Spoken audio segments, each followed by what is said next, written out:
So today,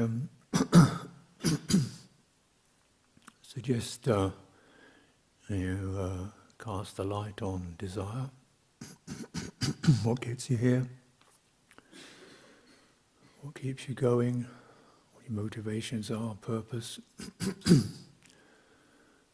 vigorous, flagging, distracted, faltering, committed, wavering. Desire for deeper attainments, desire to learn, interest in clarity, peace, wish to fulfill the commitments of a holy life, wish for one's own well-being, wish for the well-being of others, wish for the long-term benefit of the Sangha, wish to bring the Dhamma into the world.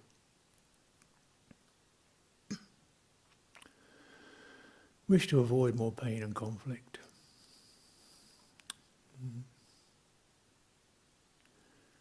Wish to eliminate dullness and confusion.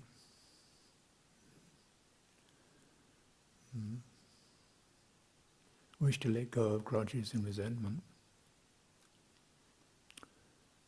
Wish to stop criticizing oneself, being negative, gloomy, despondent. Desire.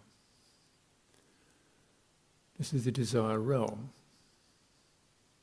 The realm of desire. We're born into the realm of desire. The citta arises in the realm of desire. That's what it's wrapped in. That's its mode. That's its, whether it's conscious, unconscious, skillful or unskillful, it's wrapped in its mode, its modality, it's wrapped in, it's moved along, that's its boat.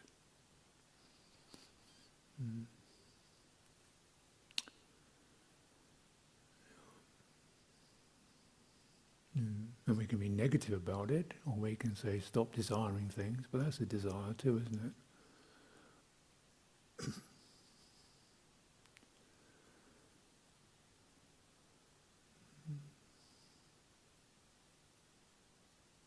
But it's a subtlety there.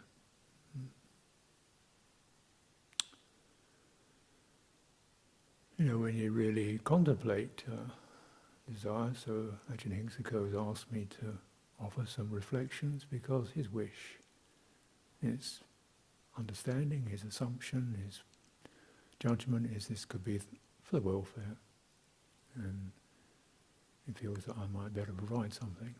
That's his desire. My wish is to support him, to support the Sangha. No, that's my desire.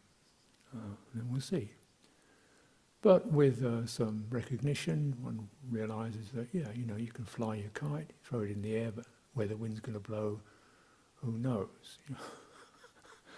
So some of this may land, but my general sense is a percentage of what I say might strike a percentage of people, a percentage of time, with a percentage of results. And that's sobering, but that's realistic, you know. And so it might fly right over the head. But here we are. We have to keep flying the kite. You have to keep, because the wish is important. Otherwise, what's going to happen? We don't wish for that. It's going to go somewhere else. We're in the desire realm. If you're not trained, pruned, steered, it's going to go somewhere else. It's going to go into conceptual proliferation, planning.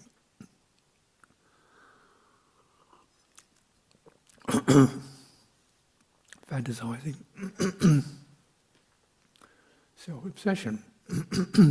So we train desire, we prune it, we fashion it, we steer it. Desire to fashion and steer desire towards atta, not towards atta, but towards atta. It's good to get the pronunciation right. Atta is goal, purpose, welfare. Atta is self. So atta, work on pronunciation. The paramatta, the highest welfare, doesn't mean the supreme self. Highest welfare, paramatta.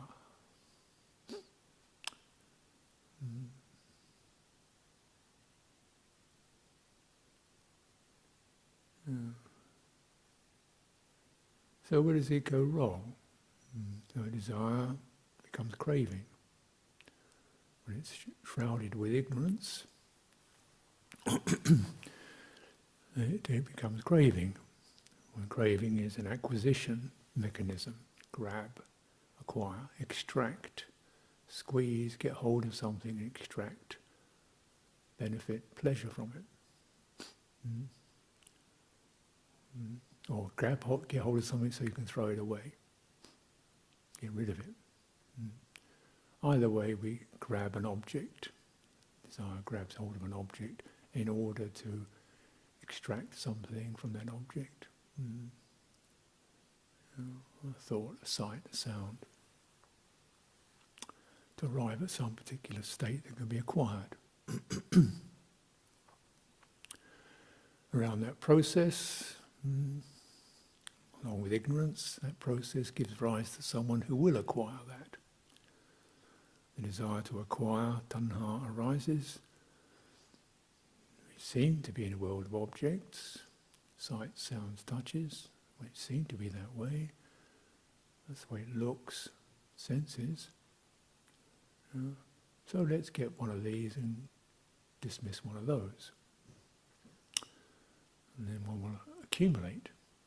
So this is the craving program, and with some wise assessment, we recognize it only goes so far, and then it fails.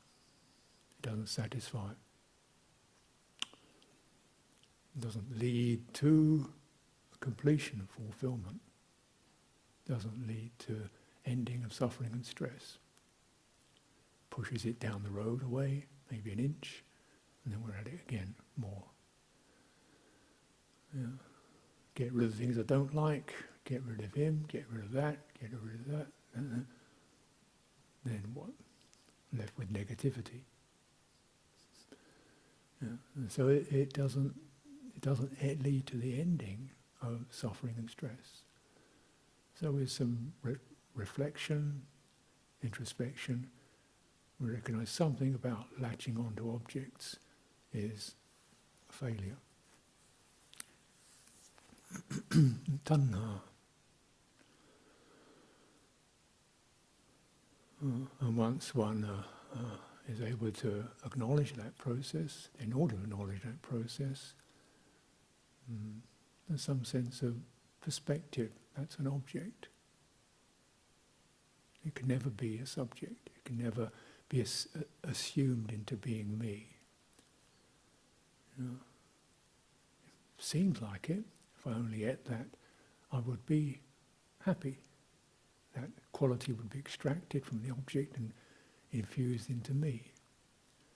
And this is the fallacy, fake program. If I could get that sight, that touch, that string of sensations, then I would be good, I would be full, I would be happy. Pleasure could be extracted from those things and infused into me. But we recognize, with some wise assessment, there's a fallacy here, there's a hole in the bucket. The me thing doesn't hold anything. It just keeps leaking and feeling frustrated and hungry. Where did the me thing come from? It came from tanha.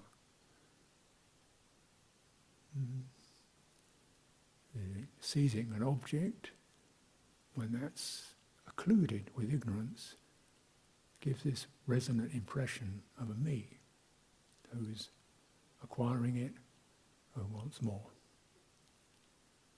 So, dependent upon craving and grasping is the arising of me, the me sense, becoming. Tanha upadana bhava jati. Right? Craving, clinging, becoming something, birth. Here I am. Not the other way round. So I don't create craving. Craving creates me.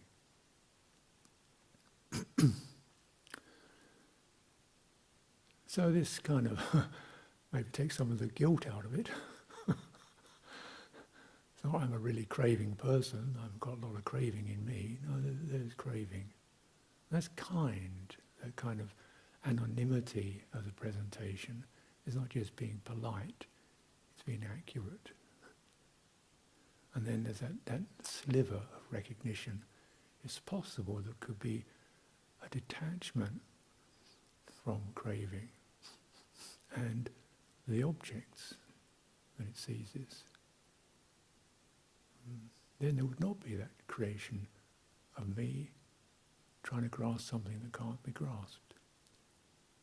What would that be? Mystery. Don't know. But it's enticing, isn't it? Just to get out of that loop, that frustrating loop of craving, which is a kind of corrupted, ignorant, occluded, obscure form of desire. We don't even necessarily, it just rushes through. It seems so ingrained with objects. So we say, well, what are the objects that we can grasp or are affected by? Sights, sounds, touches, thoughts.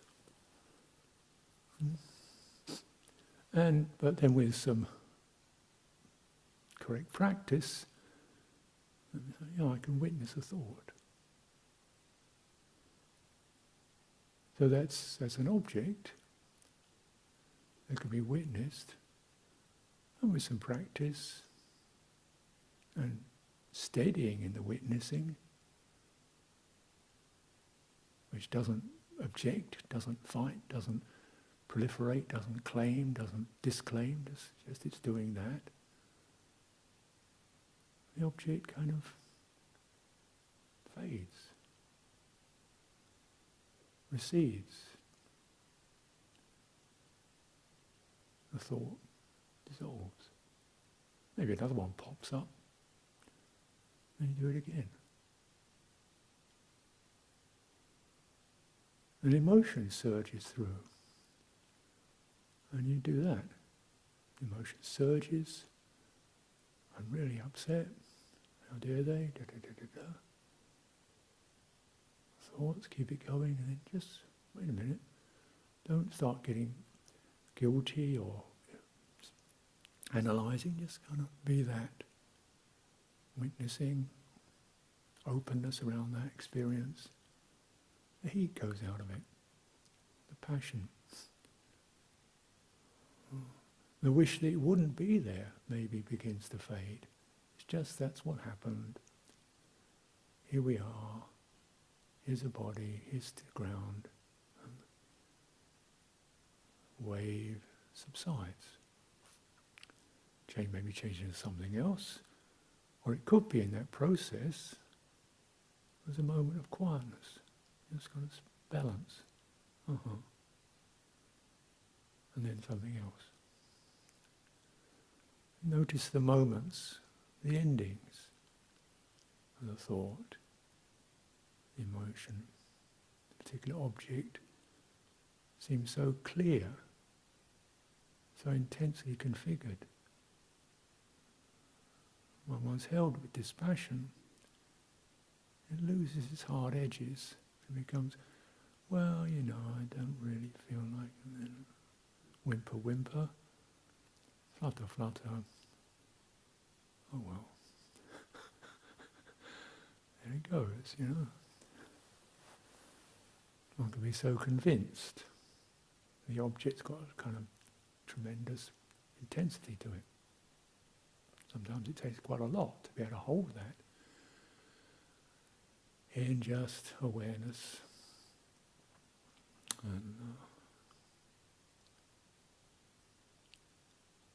And a tendency to keep forming a self around it. Why am this? This is happening to me, and then I wish I didn't have this. How can I stop being this way? And then you get more of that craving. And they say, look, it's this. Now, take the me out of it. And the key in the lock is turned and things, chance the door can swing open. Okay, end of drama. This is not obscure, it's something we probably all relate to. This in a way is the heart of meditation, this seemingly humble experience. And encouragement is, you sit, stand, walk, restrain over a period of time, a lot of emotions and inclinations will arise. It's like suddenly Pandora's box is opened, because the energy that was normally going out into doing and changing and working things out is suddenly not given an object, so it begins to turn inwardly, and this opens the box. And this is considered good, because there's a chance one can clear one's residues. Feeling annoyed, feeling frustrated, feeling a bit pointless. Oh, good, good, good. Keep going. Keep your desire to hold, to assess, to sustain patience and awareness of these. You'll clear the residues that are latent, that the average person doesn't have the chance to clear, perhaps doesn't even acknowledge. They think resentment is because of other people, rather than latent ill will. So welded to the world of objects, we think the problem is that it's not the right object. If you change, I'd be okay. That object, if it was an object, would be different, I'd be happy. It's juggling with objects, that's what the worldly mind does. Yeah? Social, political, economic, whole thing, materialism, is all about juggling with objects to get the right ones. And then the competition, and the fighting, and the grasping, and the acquisition, and the inequality, and the jealousy, and the crime, and the violence. And then we say, these people are so violent. You just bomb them and they get violent. Take away their water, they get unhappy. I wonder why.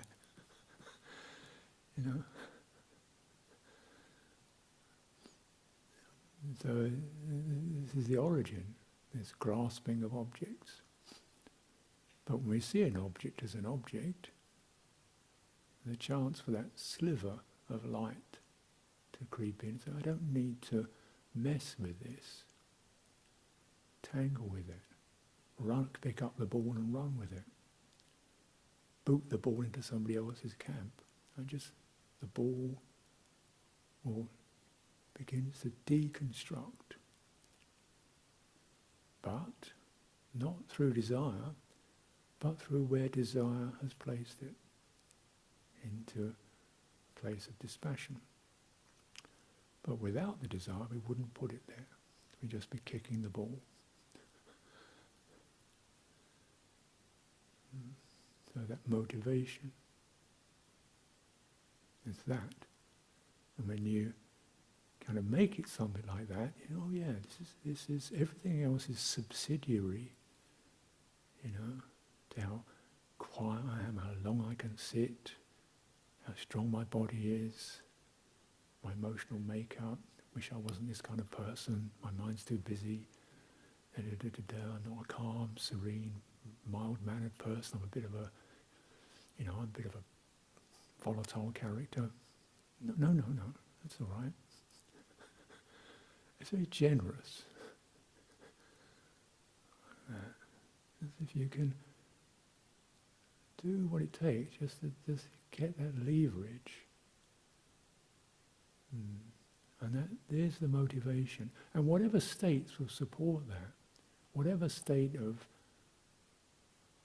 collectedness, whatever resolve that will support that, whatever uplifted devotion will hold that, whatever clarity of intellect will hold that, whatever being encouraged by the other people will do, fine. You know, sitting alone, fine. Whatever will do that. And then we have this realm of possibilities in which one can, of course, fine-tune systems and techniques. But remember, the path is an open road. So there's plenty of options. But those which lead to dispassion, detachment, cessation, relinquishment. That's the path. Cessation doesn't mean annihilation. It means stop running. Stop things running on. That which was samudaya, rising up, welling up, rolling. Yes. Movement can stop. And it's seen. And this is so important because the phenomena that are really can take different characteristics. And the characteristic the citta is immersed in is not so much objects as discrete things, but streams, flows, movements, sankharas, perceptions, which are flushes, bursts, moods that sweep over. They're flows. And the citta is immersed in these flows. Some are flows that flow into it, some are flows that rush out of it. Flows into it we call feeling and perception. Impressions strike it. What is an impression? It's not exactly a lumpy thing, is it? It's a kind of a, oh yeah. And then something kind of crystallizes. Then it becomes momentarily something like an object, but it touches, and there's a reaction, there's a shimmer. That's called contact, that shimmering, that resonance, that tingling, that sometimes something like an explosion, volatile rush, hit, I got it, wow. That's an event, isn't it? It's not a lump, it's not an object, it's an event. Contact is an event. Perception is an event. Yeah? And what arises out of those, the hinge point of contact, where an event suddenly catalyzes a response. I jump, I move, I reach. Yeah? I reach out, something reaching, that's called intention, volition, sankhara. And citta is wrapped in these. These are its wrappings. This is what carry it. This is its boat. So exactly sights and sounds that touch the citta, but perceptions of sights and sounds. And if they didn't have any feeling to them, there would be no response. So perception, feeling of what rock the citta. And when we recognise it's the liberation of citta that is the aim, it's the stilling of these flows. Not the elimination of objects exactly, but the quietening, the stilling of this current. Yeah? And that's desirable. Because with the stilling of that, desire completes itself, whereas tanha never arrives anywhere. The desire for liberation can arrive, and then desire switches off, because we've landed. Where if we landed on what's metaphorically called the other shore, a place you can't go beyond. Nibbana. Deathless, you cannot go beyond this. There's no more movement. Stop. Yeah. Is that desirable? Certainly the Buddha didn't regret it. And he certainly seemed to encourage a path that way. And then the Buddha's own life. You know? Someone obviously extremely motivated, a lot of desire. His actions were in the world of, because that's where his actions took place. His actions took place in the world of desire, in moving streams, streams of intentionality, streams of discourses, currents we can follow. I say, don't cling to these. Follow the stream. Where does it go? Sutta, the stream enterer. Follow the stream. Where does it go? Buddha's constantly rippling these streams in his actions, his verbal actions, his mental inclinations. Keeps that going to his last dying moment. A lot of desire for the welfare of others. Hitam deva manutsanam, for the welfare of humans and deities. And Boccha, most of his career talking to people. The enormous majority of his time talking to people. Talking to people, visiting monasteries, encouraging, talking, encouraging. Well, The brief time I knew him, most of the time, if Rinpoche was present with people, he'd be talking. Teasing, encouraging, laying down lines, and so forth. Travelling. So most of his mature life spent highly motivated. He wasn't planning, I'm going to be the greatest teacher in the world, I'm going to have thousands of disciples, I'm going to build monasteries all over the place. No, I just set out the waves, the streams, we'll see where it goes. That's not my issue.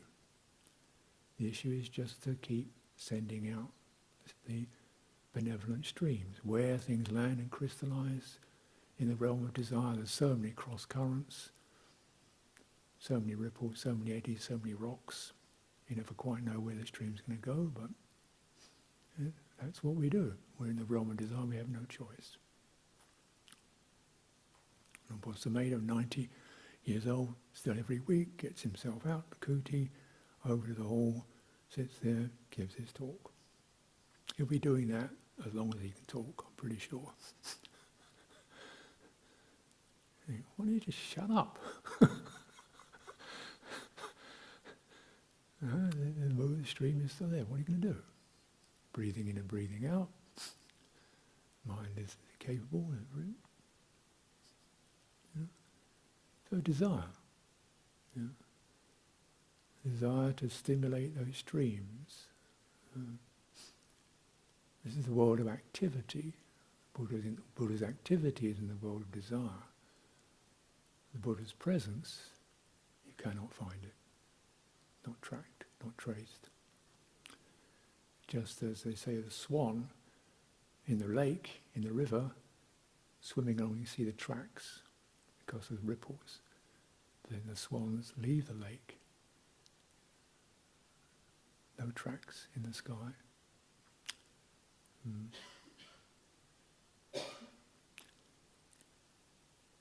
So we examine some of these, not some streams, and how they become objects.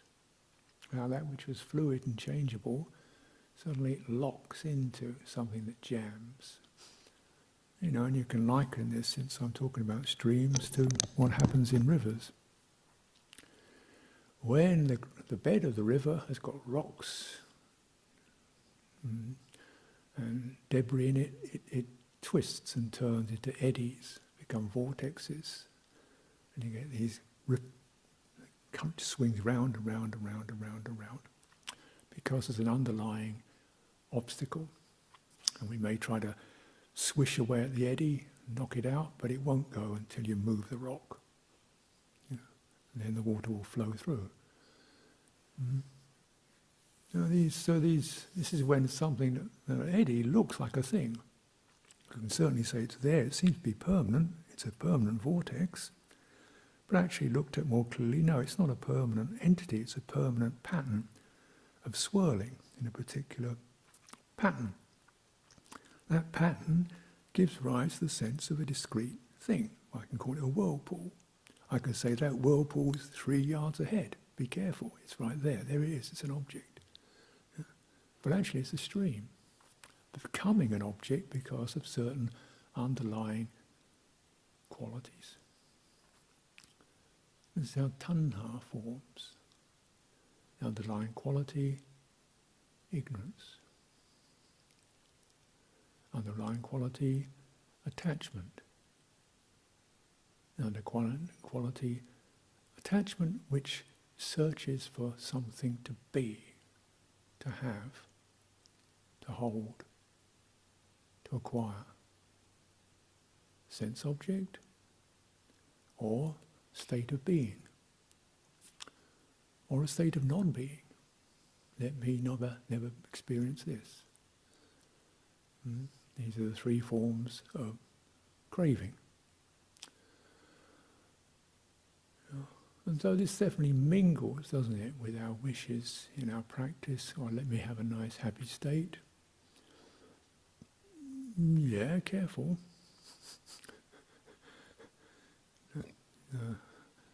Careful, because you might get one and then lose it, or get obsessive and narcissistic and inflated with it, or but happy states, fine.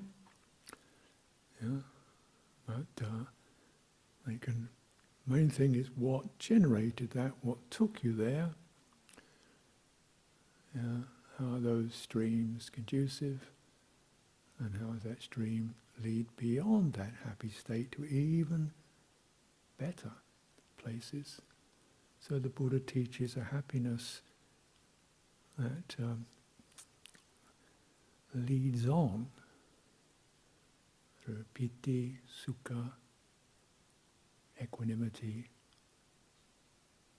So it becomes subtler, and one is led in by a quality of well-being. And then you, rather than stick there, by contemplation, by examining, by purifying any attachment to that, it leads on to subtler states where the citta recognizes the potential for release. And then, oh yes,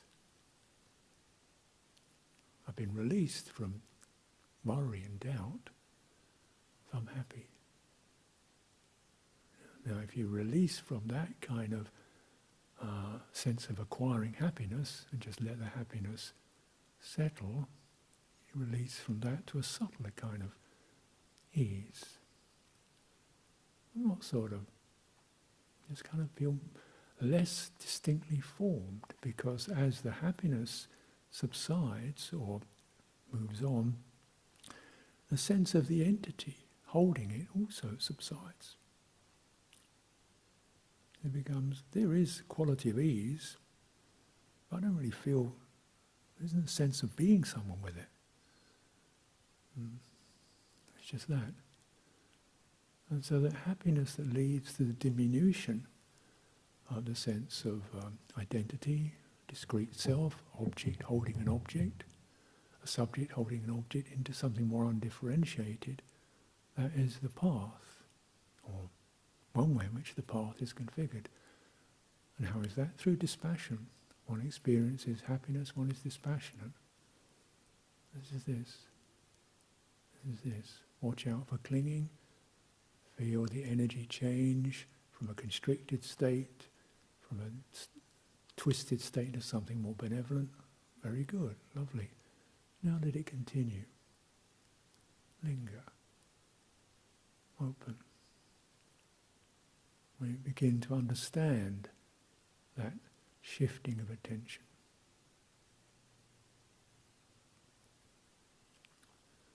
As it said in the Sutta, Manasikara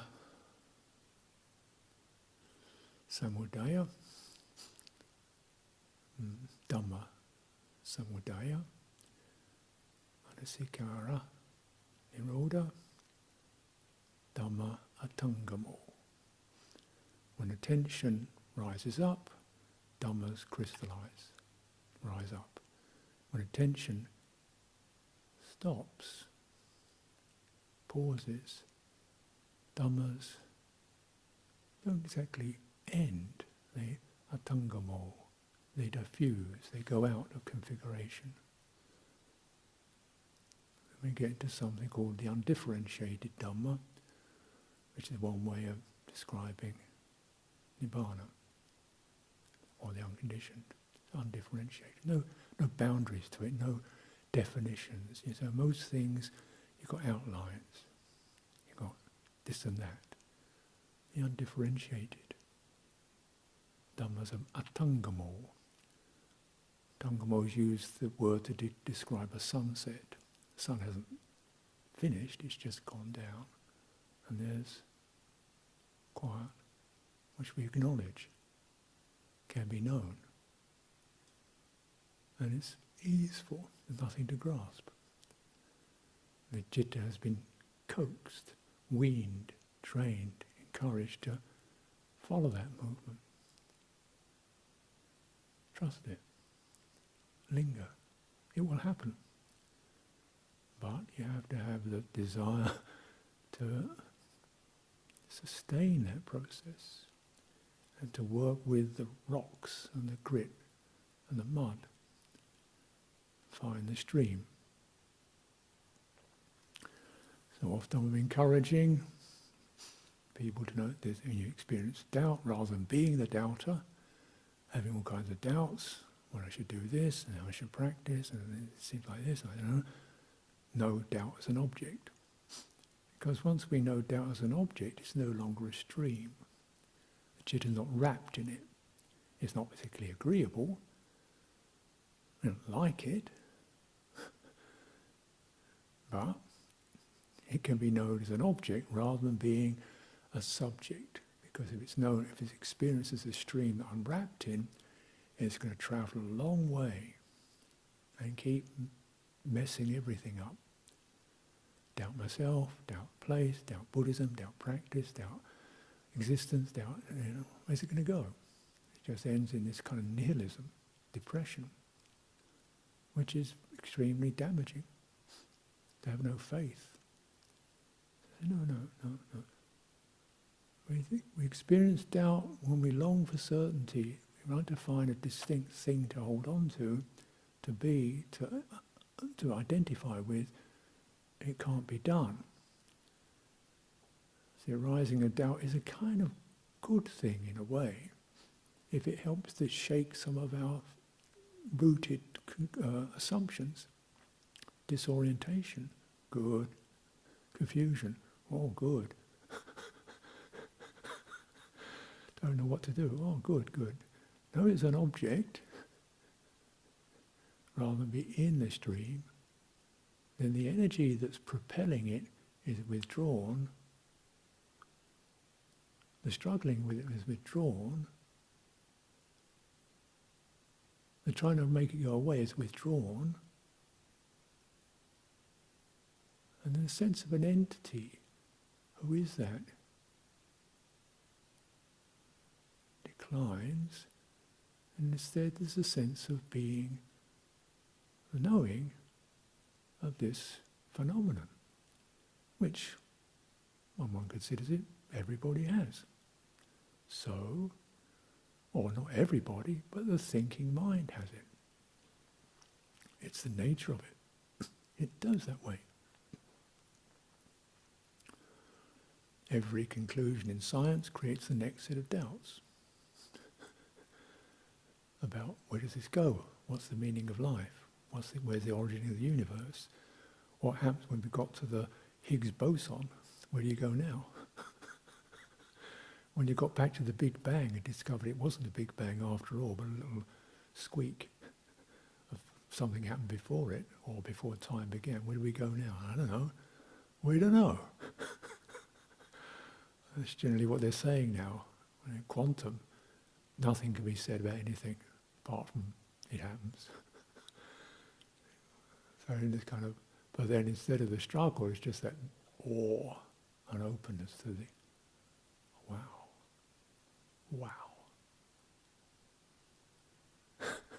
You know?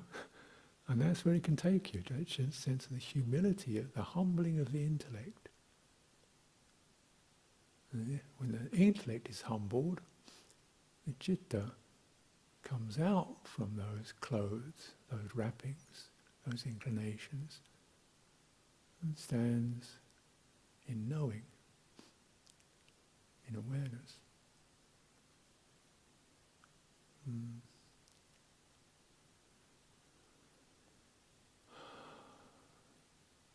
But as I said, it's not exactly sights and sounds or even thoughts themselves that wrap the citta. It's perceptions, feelings. And the big story is, wherever there's consciousness, perceptions and feelings arise, contact arises. And you have this thing called nama rupa. It's appearances, rupa, something appears, a rupa appears, and nama, it's known, it's designated, it's labelled. It's, so we see something, oh, it's a hammer. So we first the object, and then, oh, it's a hammer. So attention seizes the outlines of that particular visual thing, defines it, and then recognition. Attention grabs it, perception labels it, and feeling. Maybe you don't feel very much about a hammer. But if I want to knock a stone in, the sight of a hammer, there's a little ripple of, oh good, there it is. And so it suggests an inclination, doesn't it? When you see a hammer, you don't think of soup. Or a bow tie. Or Stravinsky. You think of nails, wood, stone, metal. So it sets up the basis of an inclination, of a cetana. And this is nama, called perception, feeling, contact, intention, and attention. So at the moment when contact, we get it, then the designation experience, and then it suggests an inclination. Hammer. Means I'm going to knock something, not going to eat it. So this is the way then these set up these movements, don't they? But what about if that process of designating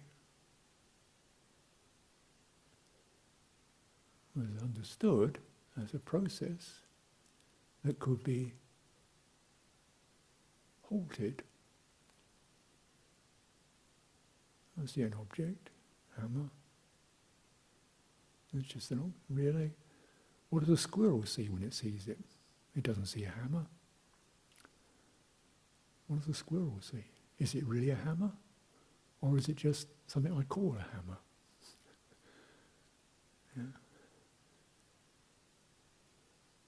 Now you see, most of us would recognise a hammer, but you look at some particular gadgets, I don't know what it is, some kind of squiggly thing with wires sticking out of it, and somebody tells me, oh, it's a discombobulating radicator or something like that. And I go, right.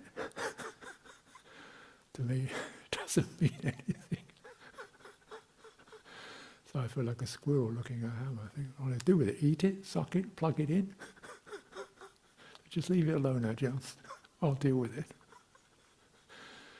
So, is it really a thing? Is it really?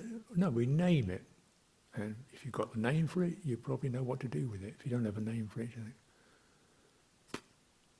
intention ceases. Intention ceases. Movement ceases. The thing has no urge to do anything about it. This is the ceasing. And then eventually you don't need to even name it as anything. So the ceasing. And then that noticing that struggle to define or know or what to do, it's an object.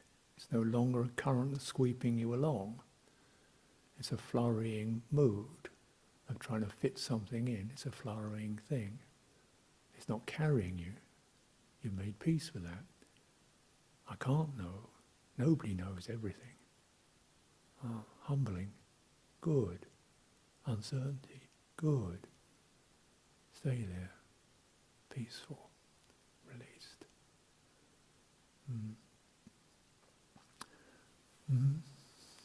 So this is how with the arising of Namarupa is the rising up of the citta. It rises, it gets going. With the ceasing of Namarupa, atangamo citta goes out.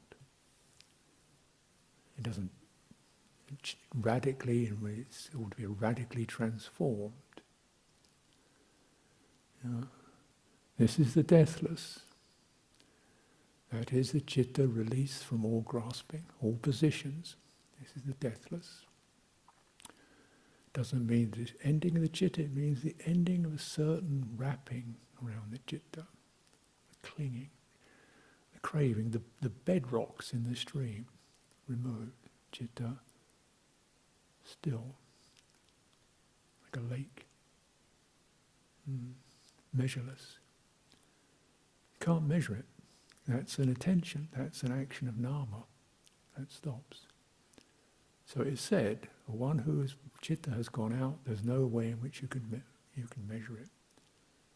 Cannot be measured. Atangamo.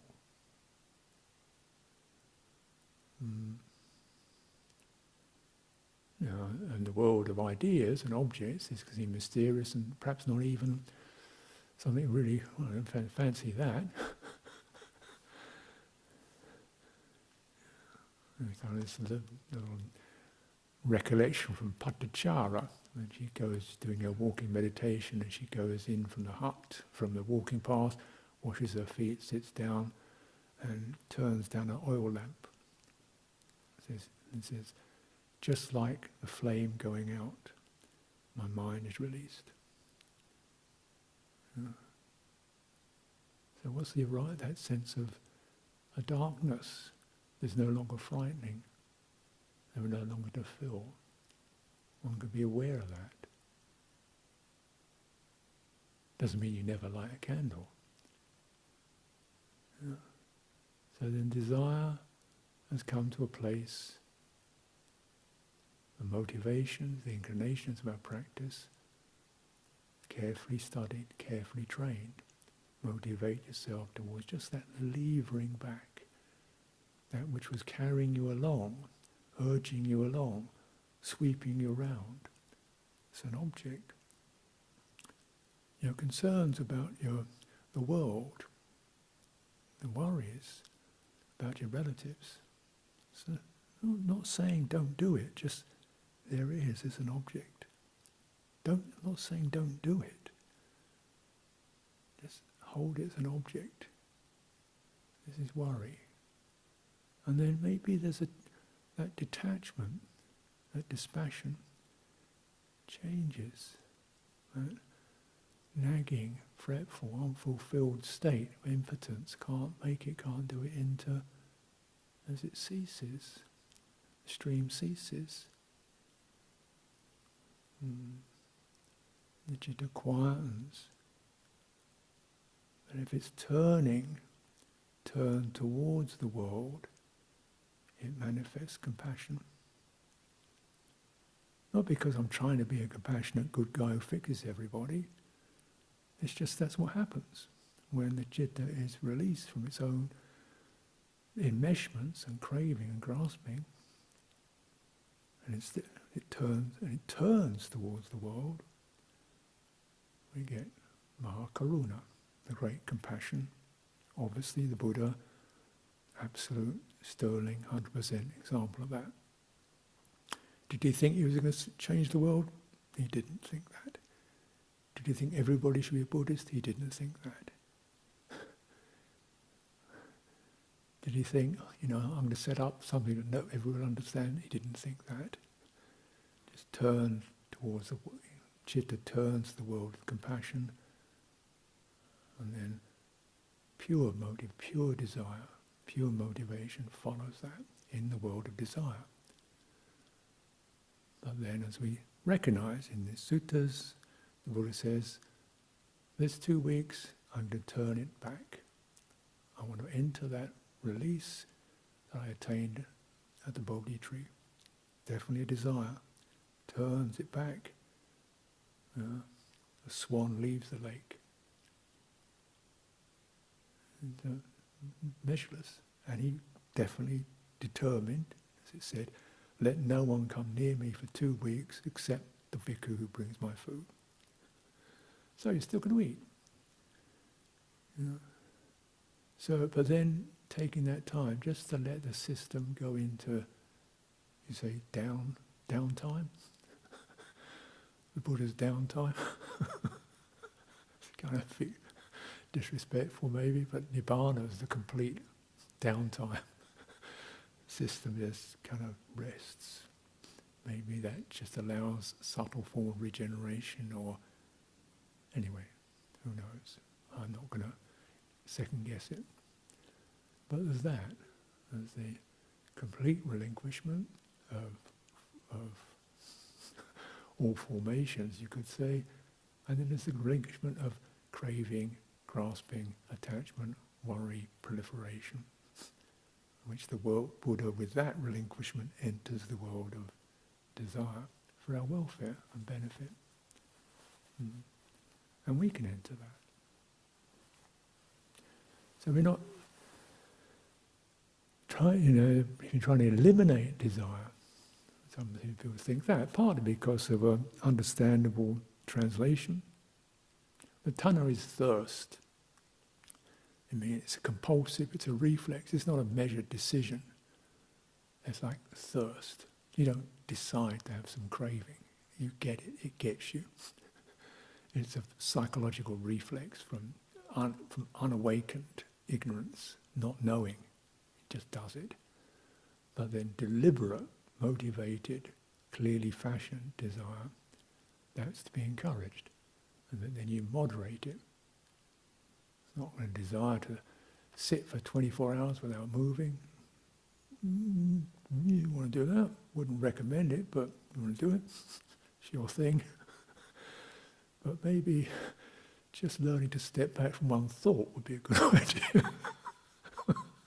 Even that thought, maybe just to step back from that and take a look at it. Who's got it? Where is it going? Who belongs to it? Who does it belong to? I think, hey, there's nobody here. Contact. All these ideas didn't land on a me. They landed at a place where there was a blur of contact, impression, and a blur in activity. And if that blurring was stopped, if there were no ignorance, then contact wouldn't rise. It would just, And then we thought touching the deathless, contacting the deathless in one's own body. One contacts the deathless. Interesting. Consider it. So, as I was saying, cast your own light on this experience. You're a living being, you've got desire. You have to, you just but contemplate it. When you walk up and down, you don't need identity to walk up and down. You don't have a plan.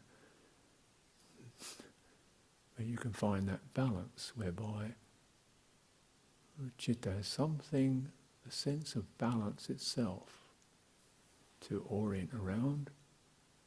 You don't have good balance, happy balance. I'm more balanced than you are, I'm the most balanced. No, you just have balance. The body balances as it walks. And that balance is quiet. It doesn't feel anything, it just feels quiet, steady. What's it like when you absorb into that? What's it like when you turn into that and you give up fretting over sensations and what other people are doing and temperature? When you return to that, what's that like? Cast the light on that. It's a good sign that within this world of form and desire, there is a cool place that's available for us.